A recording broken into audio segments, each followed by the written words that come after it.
Movie की शुरुआत वहीं से होती है जहां पर पार्ट 1 की कहानी खत्म हुई थी, यानी कि समंदर के बीचों बीच रिचर्ड के पिता को अपने क्रू के साथ वो बोट मिली थी जिसमें रिचर्ड, एवलीन और उनका बेटा था। ये उनको उठाकर के अपनी शिप में ले आते हैं, लेकिन जल्द ही इन्हें पता चलता है कि रिचर्ड और एवलीन अब इस दुनिया में नहीं रहे, उनकी मौत हो चुकी है। लेकिन उनका बच्चा अभी भी जिंदा था जो अब 2 साल का हो चुका है। उसकी जुबान से रिचर्ड वर्ड निकल रहा था। इससे इन्हें लगने लगता है कि इस बच्चे का नाम रिचर्ड है, जबकि इस बच्चे का नाम रिचर्ड नहीं बल्कि बेकी था। इस शिप में सारा नाम की एक औरत भी होती है जो कि एक विधवा थी। उसके साथ उसकी एक छोटी बेटी भी थी जिसका नाम था लिली। सारा उस बच्चे रिचर्ड यानी बेकी को अपने पास रख लेती है और जब ये अपने घर लौट रहे होते हैं तो कोलरा नाम की बीमारी इनकी शिप में भी फैल जाती है, यानी कि हैजा, जो कि उस वक्त एक बहुत बड़ी बीमारी थी जिसका कोई भी इलाज नहीं था। इसलिए शिप में जितने भी क्रू मेंबर्स होते हैं वो सब के सब फैसला करते हैं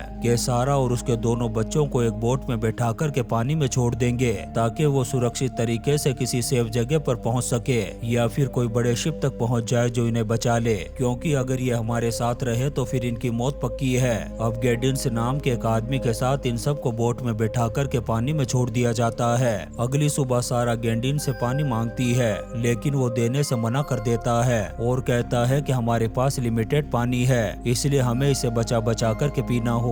दरअसल गेंडी एक अच्छा इंसान नहीं है। कुछ देर बाद सारा के दोनों बच्चे रोना शुरू हो जाते हैं, जिससे गेंडी का दिमाग खराब होने लगता है। वो सारा से कहता है कि जल्दी अपने बच्चों को चुप कराओ नहीं तो पानी में फेंक दूंगा। लेकिन जब बच्चे चुप नहीं होते तब वो एक बच्चे को उठा करके पानी में फेंकने ही वाला था, तभी सारा पीछे से हमला करके उसका काम तमाम कर देती है और पानी में गिरा देती है। अब सारा अपने दोनों बच्चों लिली और रिचर्ड के साथ इस विशाल समंदर में बुरी तरह से फंस चुकी थी। उसे नहीं पता कि अब वो कब और कहां पहुंचेगी। ऐसे ही पूरा दिन गुजर जाता है। अगली सुबह जब उसकी आंख खुलती है तो वो देखती है कि पास ही एक आइलैंड है। वो अपनी बोट को आगे बढ़ाते हुए किसी तरह से उस आइलैंड पर पहुंच जाती है। वहां पहुंचकर के वो अपने बच्चों को नारियल पानी पिलाती है। यहाँ पर खाने के लिए बहुत सारे फल थे, साथ ही पीने के लिए पानी भी होता है, यानी कि इस आइलैंड पर वो अपने बच्चों के साथ सरवाइव कर सकती है। तभी अचानक से बारिश शुरू हो जाती है। तब वो अपने दोनों बच्चों को लेकर के उस जगह पर जाती है जहाँ उसने बारिश और धूप से बचने के लिए टेंट लगाया था। बारिश बंद होने के बाद वो इस बीच को, इस आइलैंड को एक्सप्लोर करना शुरू कर देती है। तभी बेकी यानी रिचर्ड उसे एक तरफ इशारा करता है। सारा जब उस तरफ देखती है तो वहाँ पर लकड़ी का एक घर बना हुआ था। यहाँ पर हमें पता चलता है कि ये वही आइलैंड है जहाँ पर बेकी पैदा हुआ था, यानी कि इसके माता पिता रिचर्ड और एवलिन रहा करते थे। लेकिन सारा को इस बारे में कुछ भी पता नहीं होता। जब ये लोग अंदर जाते हैं तो रिचर्ड अपने मॉम डैड को ढूंढना शुरू कर देता है, लेकिन वो लोग उसे यहाँ पर कहीं भी नहीं मिलते क्योंकि उनकी तो मौत हो चुकी थी। जब रिचर्ड रोने लगता है तब सारा कहती है कि चुप हो जा बेटा, मैं ही तुम्हारी माँ हूँ। अब सारा अपने दोनों बच्चों के साथ यहीं पर रहने का फैसला करती है जब तक कोई इन्हें लेने के लिए नहीं आ जाता। यहाँ पर हर चीज उसी तरह से होती है जैसे रिचर्ड और एवलिन छोड़ करके गए थे। जब रात होती है और दोनों बच्चे सो रहे होते हैं तभी सारा को ड्रम बजने की आवाज सुनाई देती है। दरअसल ये वही आवाज थी जो पहले इस बच्चे की मॉम एवलिन और उसके पिता रिचर्ड को आया करती थी। सारा जब बाहर निकल कर के देखती है तो उसे कुछ नौकाएं नजर आती है, लेकिन रात होने की वजह से वो उस तरफ नहीं जाती। बच्चे भी धीरे धीरे बड़े होते जा रहे थे। फिर एक दिन सारा को दोबारा से ड्रम बजने की आवाज सुनाई देती है। उसे घर में एक पेपर भी मिलता है जिस पर कुछ निशान बने हुए थे, जिससे वो समझ जाती है कि हर 3 महीने बाद पूर्णिमा की रात को इस आइलैंड पर कुछ लोग आते हैं। इससे सारा को डर लगने लगता है, इसलिए जब भी उसे ड्रम की आवाज सुनाई देती है वो लाइट को बंद कर देती है। धीरे धीरे वक्त बीतता है और 8 साल गुजर जाते हैं। दोनों बच्चे भी बड़े हो चुके थे। सारा उन्हें बताती है कि जैसे जैसे तुम बड़े होते जाओगे तुम्हारी बॉडी में चेंजेस आते जाएंगे। फिर एक दिन बहुत तेज बारिश आती है जिससे घर में पानी भर जाता है। सारा घर को ठीक करती है लेकिन उसकी तबीयत खराब हो जाती है और उसे निमोनिया हो जाता है। वो समझ जाती है कि उसकी जिंदगी का अंत आ चुका है, इसीलिए वो अपने दोनों बच्चों को एक जगह पर ले जाती है और कहती है कि अगर मेरी मौत हो जाए तो मुझे यहाँ पर दफना दे देना। कुछ ही दिनों में सारा की मौत हो जाती है और ये दोनों बच्चे उसे वहीं पर दफना देते हैं। ऐसे ही कई साल बीत जाते हैं और ये दोनों बच्चे अब बड़े हो चुके थे। एक दिन रिचर्ड लिली से कहता है कि क्यों ना हम अंडे वाला गेम खेलें, जो ज्यादा अंडे ढूंढेगा वो जीत जाएगा। इस गेम में लिली जीत जाती है, जिसके बाद रिचर्ड समंदर में गोता लगाकर के मोती लाता है और वो मोती लिली को दे देता है। लिली को वो मोती बहुत पसंद आता है। ये दोनों अब और भी ज्यादा बड़े हो चुके थे और एक दूसरे की तरफ अट्रैक्ट हो रहे थे। इनकी बॉडी में हार्मोनल चेंजेस भी आ जाते हैं। ये एक दूसरे को बड़े ही गौर से भी देखा करते हैं। फिर एक दिन रिचर्ड उस जगह पर मछलियां पकड़ने के लिए जाता है जहां पर शार्क है, लेकिन हर बार वो शार्क को चकमा देकर के वापस आ जाता है। लेकिन लिली को इस बात से गुस्सा आता है। वो रिचर्ड से कहती है कि तुम्हें उस जगह पर नहीं जाना चाहिए, वहाँ तुम्हारी जान को खतरा है। तब रिचर्ड कहता है कि तुम तो बहुत ज्यादा डरपोक हो। जब लिली नाराज होकर के जाने लगती है तब रिचर्ड उसे मना लेता है। फिर ये दोनों डांस करना शुरू कर देते हैं। डांस करते करते एक पल ऐसा आता है जब ये दोनों करीब आने वाले होते हैं, लेकिन तभी लिली उसे अपने से दूर कर देती है और कहती है कि शायद अब हमें अलग अलग सोना चाहिए। इसके बाद ये दोनों अलग अलग सोना शुरू कर देते हैं। अगली सुबह लिली अपनी मॉम सारा की कब्र पर जाती है। रिचर्ड भी पीछे पीछे आ जाता है। वो लिली से कहता है कि मैं आइलैंड के दूसरी तरफ जा रहा हूँ, जहाँ पर जाना मना था। लिली उसे रोकने की कोशिश करती है लेकिन वो नहीं रुकता और वो आइलैंड के दूसरी तरफ चला जाता है, जहाँ पर उसे कुछ स्केलेटन दिखते हैं जिन्हें देख कर के वो डर जाता है। तभी उसे कुछ हुलाला की आवाजें सुनाई देती है। दरअसल ये वही आदिवासी थे जो लोगों को मार दिया करते थे।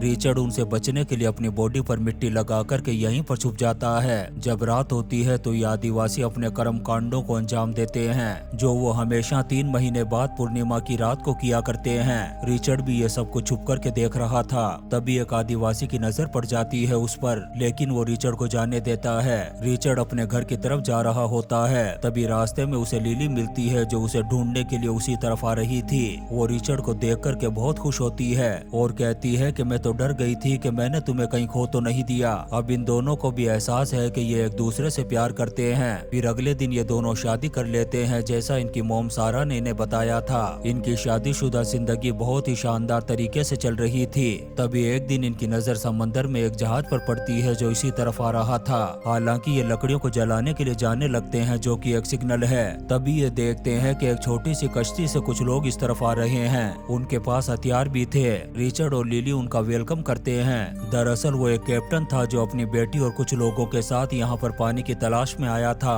कैप्टन की बेटी का नाम सिल्विया है। हालांकि इन लोगों को लग रहा था कि रिचर्ड और लिली भाई बहन है, पर लिली बताती है कि हम हस्बैंड वाइफ हैं। 6 साल पहले हमारी मॉम की मौत हो गई। हम बचपन से यहीं पर हैं। जब रात होती है तो लिली और रिचर्ड कैप्टन और उसकी बेटी सिल्विया को डिनर करवाते हैं। हम सिल्विया को देखते हैं जो बार बार रिचर्ड को देख रही थी। कहीं ना कहीं वो उसे पसंद करने लगी थी। अगली सुबह ये एक झरने पर जाते हैं जहाँ पर मीठा पानी था। वहाँ पर ये नहाते हैं और खूब इंजॉय करते हैं। जब रात होती है तो सिल्विया रिचर्ड के साथ डांस करने लगती है, जो देख कर के लिली को बहुत गुस्सा आ रहा था, इसलिए वो वहाँ से चली जाती है। दरअसल उसने जिंदगी में पहली बार रिचर्ड को किसी के साथ देखा था और वो अपने प्यार को किसी के साथ नहीं बांट सकती। सिल्विया हमेशा मेकअप करती और अच्छे कपड़े पहनती थी। अब लिली भी सिल्विया की तरह मेकअप करती है, लेकिन वो बिल्कुल भी अच्छा नहीं होता।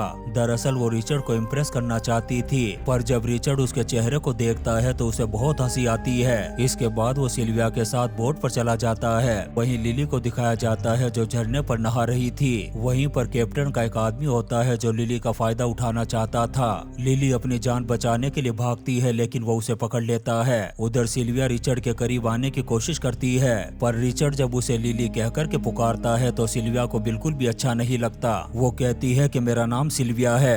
दरअसल सिल्विया बहुत ज्यादा रूड होती है। रिचर्ड कहता है कि मैं लिली से बहुत प्यार करता हूँ, उसे धोखा नहीं दे सकता। ये सुनकर के सिल्विया का दिमाग खराब हो जाता है और वो एक थप्पड़ मार देती है रिचर्ड को। तब रिचर्ड वहाँ से चला जाता है। वहीं हमें लिली को दिखाया जाता है जिसके साथ वो आदमी था जो उसका फायदा उठाना चाहता था। वो लिली से कहता है कि वो मोती कहाँ है जो तुम्हारे बालों में था। वो वही मोती था जो उसे रिचर्ड ने दिया था। मोती हासिल करने के बाद वो लिली के साथ जबरदस्ती करने की कोशिश करता है। लेकिन तभी यहाँ पर रिचर्ड आ जाता है और हमला कर देता है उस आदमी पर। उस आदमी के पास गन थी जो वो रिचर्ड पर चला देता है। गोली चलने की आवाज को कैप्टन और उसके सभी साथी सुन लेते हैं। वहीं रिचर्ड अपनी जान बचाने के लिए समंदर की तरफ भाग रहा था। वो आदमी उसे मारने के लिए कई गोलियां चलाता है, लेकिन एक भी गोली रिचर्ड को नहीं लगती। वो आदमी भी रिचर्ड का पीछा करते हुए नीचे गिर जाता है और उसके सर से खून बहने लगता है। दरअसल रिचर्ड उस आदमी को उस जगह पर ले आया था जहाँ पर शार्क थी। रिचर्ड जानबूझकर के पानी में कूद जाता है। वो आदमी भी उसके पीछे पीछे जंप लगा देता है। अब क्योंकि उस आदमी के सिर से खून निकल रहा था, इसलिए शार्क अट्रैक्ट होकर के उसकी तरफ बढ़ने लगती है और कुछ ही पल में उसका काम तमाम कर देती है।